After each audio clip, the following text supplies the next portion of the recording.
Bismillahirrahmanirrahim. Welcome to my channel, Science of Life with Dr. Muhammad Yousaf. In the previous lecture, I was discussing cardiac cycle.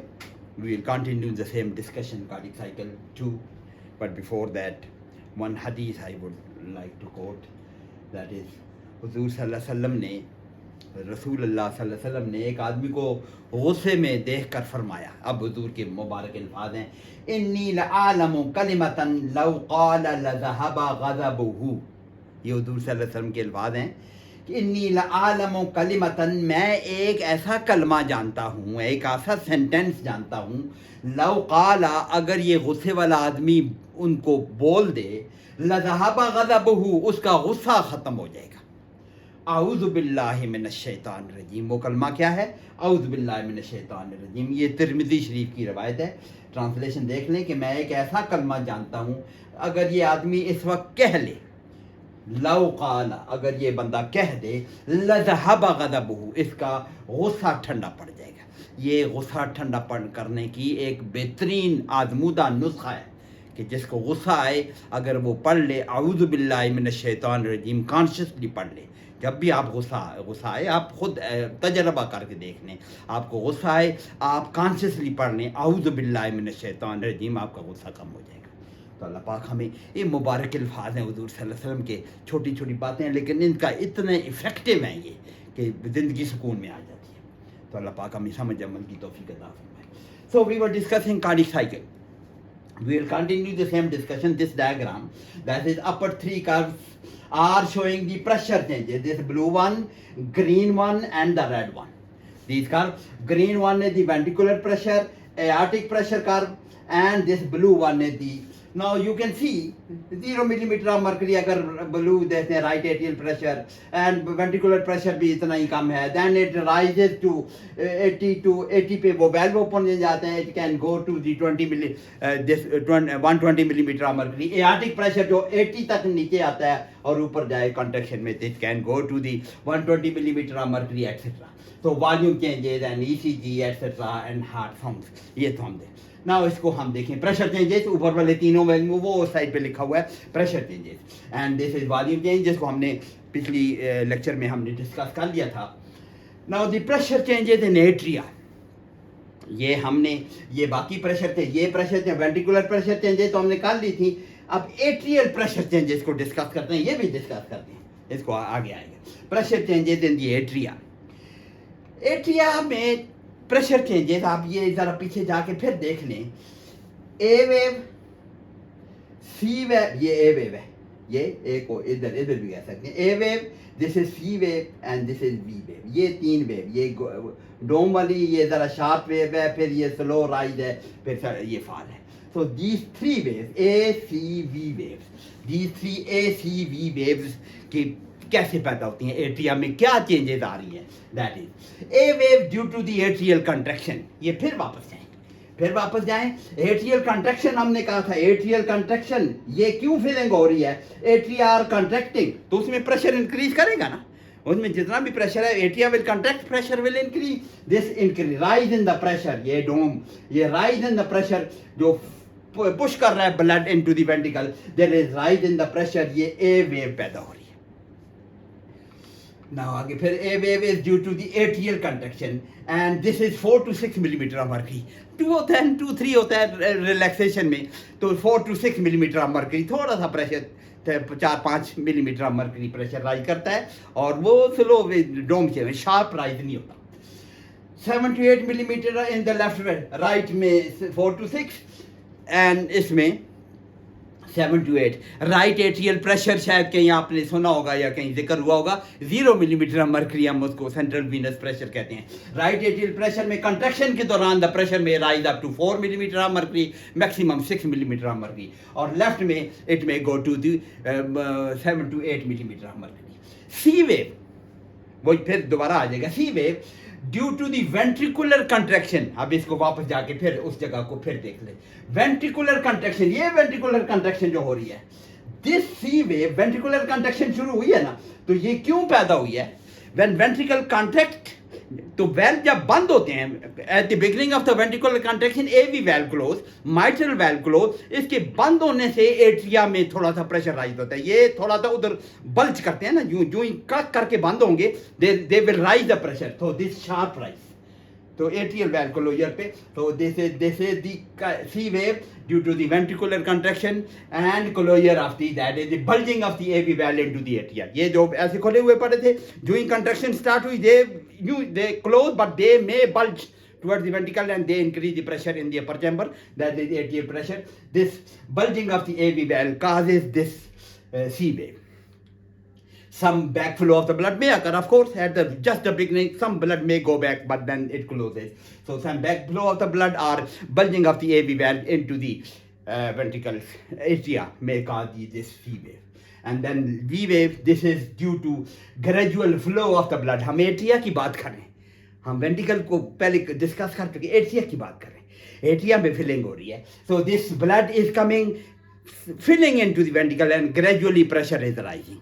Well तो close हो गया लेकिन blood तो आ रहा है ना फ्रॉम दी पल्मोनरी वेन्स आ रहा है, that is gradually increasing the blood. ये आगे अगर हम ये कर दोबारा आ जाए, दिस इज ये सी वेव के बाद ये gradual rise in the pressure is the filling of the atria. Atria में जो ब्लड आ रहा है ये वहां तक चला जाएगा. सो A wave produced due to the atrial contraction, right atrial pressure 4 to 6, left atrial pressure ये हम बात कर चुके हैं. This is A wave को दिखाने के लिए. C wave mainly due to the bulging of the AV valve, ये दोबारा डायग्राम पर explanation हो रही है, सेम जो हम डिस्कस कर चुके हैं. That is due to atrium during the ventricular contraction. This one C wave. And then the V wave, ये V wave जो आ रही है, that is produced due to slow flow of the blood into the atrium when the AV valves are still closed during ventricular contraction. Ventricle contract कर रहे हैं लेकिन valve अभी तक बंद है.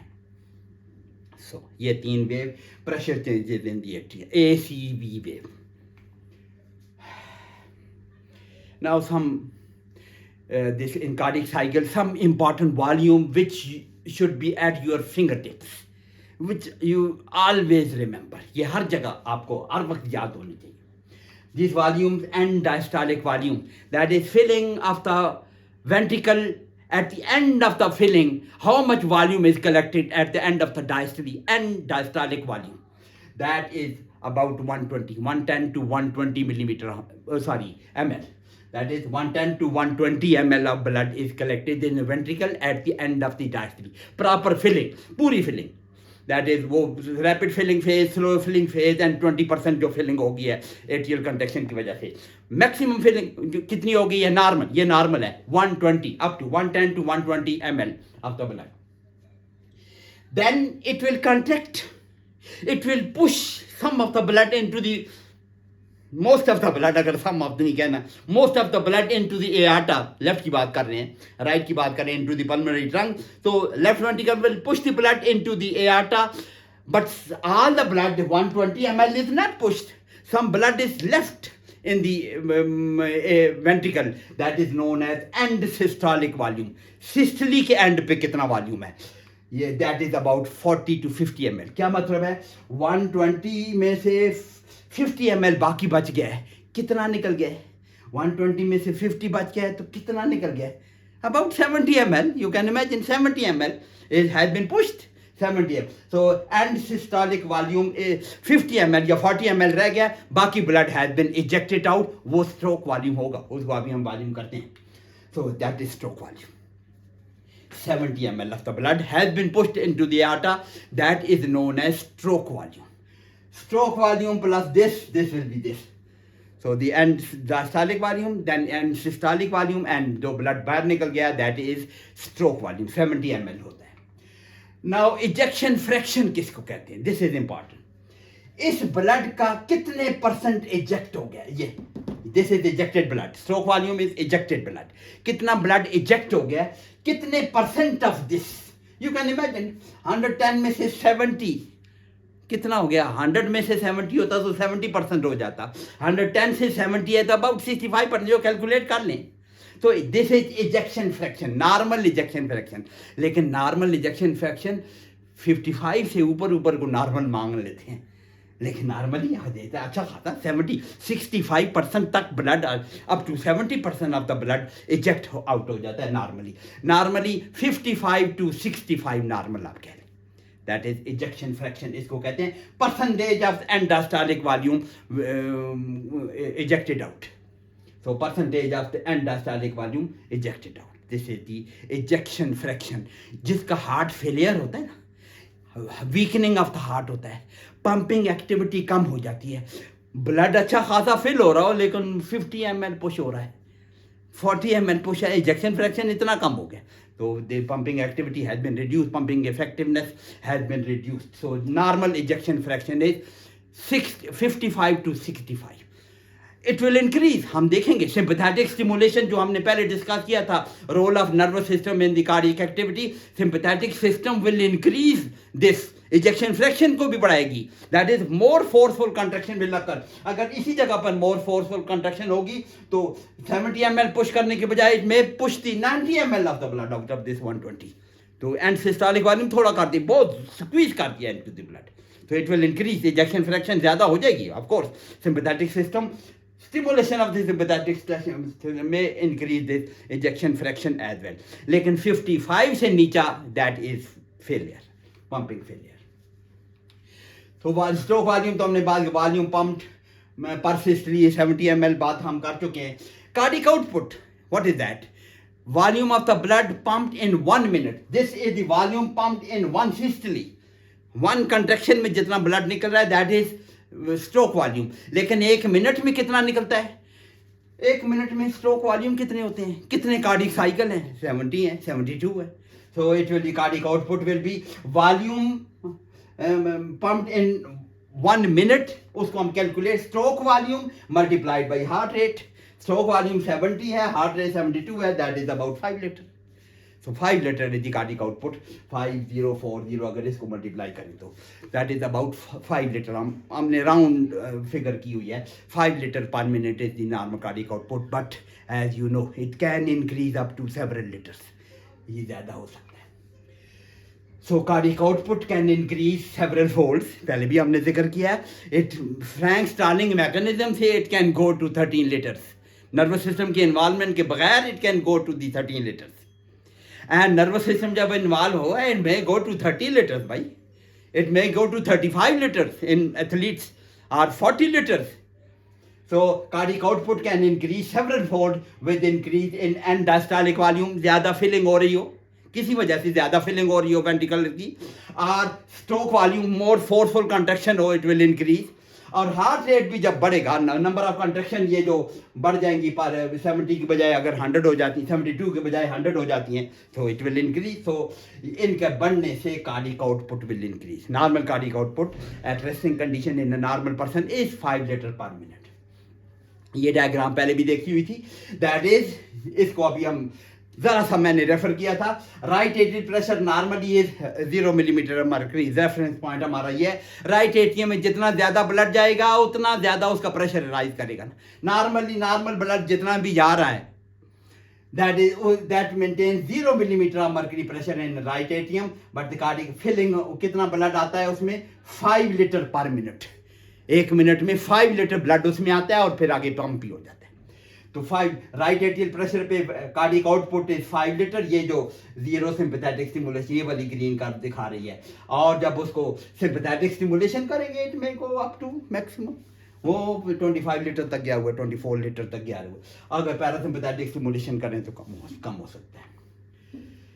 ये एआर्टिक प्रेशर कर्व वो टॉप वाली कर्व उस कार्डिक उसमें जो कर्व है वो ऐसी कर्व है मैं ज़रा सा जल्दी से वापस जाके आपको वो कर्व दिखा दूं तो फिर इस पे वापस आता हूँ ये देखिए दिस रेड कर्व इसको हम डिस्कस करने एआर्टिक प्रेशर हमें पता है एआर्टा में प्रेशर मिनिमम 80 मिलीमीटर मर्करी होता है मैक्सिमम 120 होता है एआर्टा का प्रेशर आर्टीरियल प्रेशर जिसको हम कहते हैं तो इस प्रेशर को हम डिस्कस करने जा रहे हैं एआर्टिक प्रेशर कर्व उसी कर्व को हम अलग से उठा लिया ऊपर से ये कर्व है this is aortic pressure curve diastole में इट इज 80 मिलीमीटर मर्करी या थोड़ा सा बिलो 80 मिल एंड जब कंट्रैक्शन होती है it goes to this that is it increases up to 120 millimeter of mercury. It may go to 120 millimeter of mercury. And फिर थोड़ा सा नीचे incisura, sharp incisura बनता है, फिर ऐसी wave बनती है, and then gradually it is reduced. During diastole it goes to again the 80 millimeter of mercury. इसकी फिर ये कैसे होता है, इसको हमने एक्सप्लेन करना है. So systolic pressure is 120 millimetre of mercury, topmost 120 millimetre of mercury, and diastolic pressure is 80 millimetre of mercury. ये हमने देखा हुआ है. इन दोनों का difference is known as pulse pressure. Pulse pressure क्या होता है? Different between systolic and diastolic pressure. 120 है, ये 80 है. 120 minus 80 it is 40 millimetre of mercury is the normal pulse pressure. Now aortic pressure curve, ये acute rise during rapid ejection phase. उसी diagram को ध्यान में रखें और रैपिड इजेक्शन फेज में ये acute rise बन रही है 80 से जो ऊपर की तरफ जा रहा है. वापस इस कर्व को देख लें. acute rise दिस, वो दूसरी वाली कर्व वेंट्रिकुलर प्रेशर आप देखें तो वो ऐसे कर्व आ रही थी. तो acute rise in the rapid ejection phase में ये acute rise है. So acute rise in the rapid ejection phase and slow rise during the slow ejection phase. ये भी हम उस डायग्राम में देख के आगे हैं वापस. This slow rise, ये acute rise, then this slow rise, this is the slow ejection phase,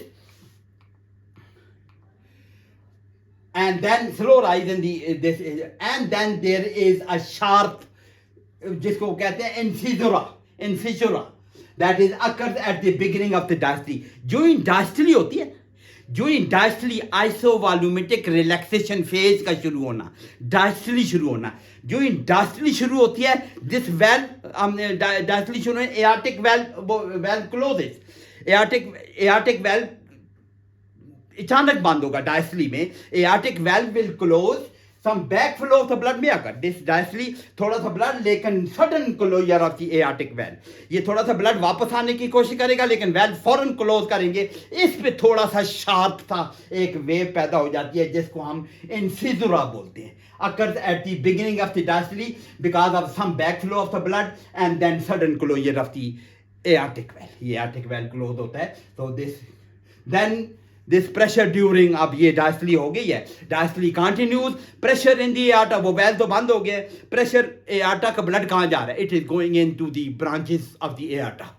तो pressure, blood volume is falling and pressure is falling. That gradual fall in the diastole उसको 80 तक चला जाता है. 120 पे पहुंचा हुआ था ना. It goes gradually to 80 millimeter of mercury. So इसको हम इसको वापस दोबारा देख लेते हैं. That is, this is the rapid ejection phase, slow ejection phase. This incisura, when the aortic valve closes, थोड़ा सा blood वापस जाता है तो pressure गिरता है, लेकिन फिर close होके ये bulge सा करता है थोड़ा सा, and incisura valve. Then this gradual rise, ये fall क्यों कर रहे हैं? aorta से blood is flowing into the peripheral circulation and pressure is falling from this 120 to again 80 or below 80 millimeter of mercury. So aortic pressure curve. ये cardiac cycle में aortic pressure changes ये हैं. Cardiac cycle में atrial pressure changes वो हमने curve देख लिया और aortic pressure changes हमने कर लिया. Now we end here. That is aortic pressure changes हमने देख ली. Gradual fall, and next time इंशाल्लाह ताला we are going to talk about इसी कार्डिक साइकिल के साथ ये वेल्वुलर फंक्शन के जो साउंड्स पैदा हो रही हैं उनको भी हम डिस्कस कर लेंगे. तो our next video will be heart valves and heart sounds, उसके मतलब हम डिस्कस करेंगे. Hope you are following me. If you have got some questions you can ask in comment section, and please do share this video and subscribe. And rest of the medical students को आप inform करें अगर हमसे कुछ किसी को फ़ायदा हो सकता है तो हमारे लिए भी सादत होगी, आपका भी सदका जारिया होगा. Thank you very much. Hope to see you in next video.